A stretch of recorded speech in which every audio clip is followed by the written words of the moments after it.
Well, it's interesting because, either they're saying he's a sedevacantist and is doubting the validity of Pope Francis' election, but they don't use that word. No, no. In which case, they've never, to my knowledge, tried any sedevacantist, and there's certainly a lot to choose from in the last 60 years. But secondly, the most I've seen Vigano say is he has certainly raised doubts about the regularity of the conclave, the state of Francis's consent. But in the statements I've read, he ends it by saying, but I cannot judge. I'm raising these concerns, but only a juridical structure of the church can judge these and make a declaration about it. But they're almost saying, if that's what they're concerned with those statements, that to even raise a question and say there's smoke here, somebody better look, is equivalent to a crime. Well, he only raises questions, but the history of the church was rife with people questioning the outcome of conclaves. Take the Great Western Schism, for example. That's the primary example. 3 competing contenders to the papal throne. So that took decades to sort out. So the idea that one cannot even raise the question about irregularity of a conclave, if that's what they mean by the questions of legitimacy of the Pope, is ridiculous. It's contrary to church history. If you were to say that Francis is an anti-pope in the literal sense, that he was not validly elected and that the see is vacant, that would be one thing.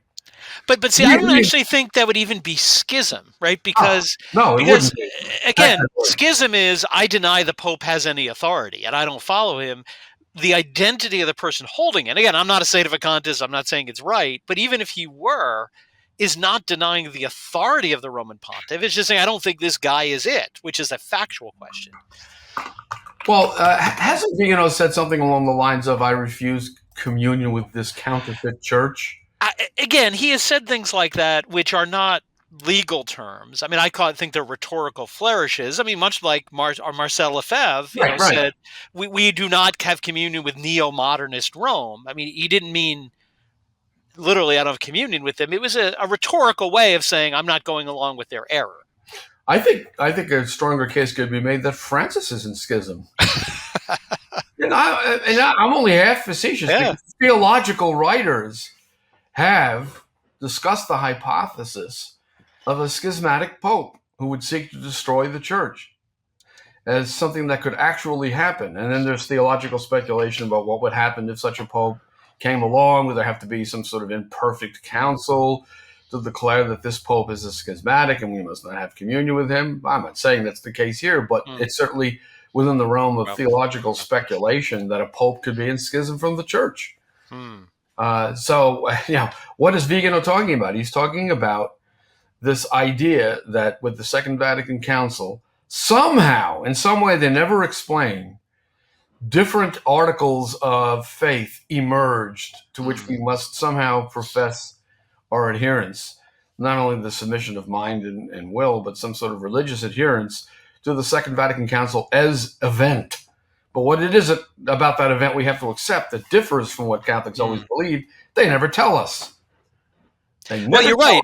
Exactly. That's the point. I mean, when they say rejects the council, he doesn't deny the historical fact that it occurred. Yeah, Francis rejects the council. Right. He rejects far more of the council than we do.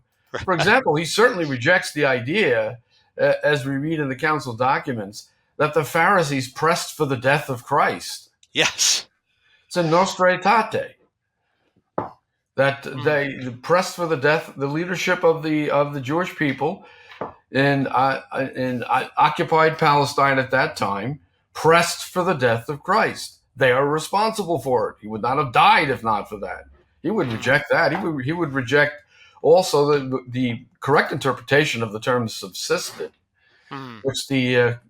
which Pope Benedict finally corrected through the CDF. I think it was around 2007, 2008. Subsisted means basically a fuller form of is. So the true Church of Christ is the Catholic Church and none other. There isn't any church outside of the visible Catholic Church. There might be operations of grace. There might be a valid baptism performed by a heretic who intends to do what the church does. Even an atheist can perform a valid baptism. There could be a valid marriage if you're married before God with the intention to be married for life and bring children into the world. But there is no church outside of the Catholic Church. Francis obviously rejects that. I'm not even sure he thinks the Catholic Church is necessary in any sense of the word for anybody's salvation. He certainly doesn't give any indication that he believes that. So, Yeah, I think he's missing a word. Extra ecclesiam salus is what I think. Outside the church, there is salvation. Is what I think he believes. well, I mean, Cardinal Ratzinger, before he became Pope, talked about this whole idea of the upright person whose conscience tells him that he's doing the right thing, and therefore you've dispensed with necessity of the sacraments and belief in revealed dogmas. And the result is the demissionization of the church. He talked about that, and I believe it was in 1997 in an address to the United States bishops.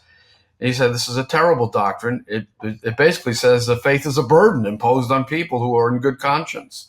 Why burden them with all these truths they have to believe in if their conscience alone saves them, whether it's an ill-formed conscience, whether it's an erring conscience or not, as long as they can claim, oh, I have good conscience.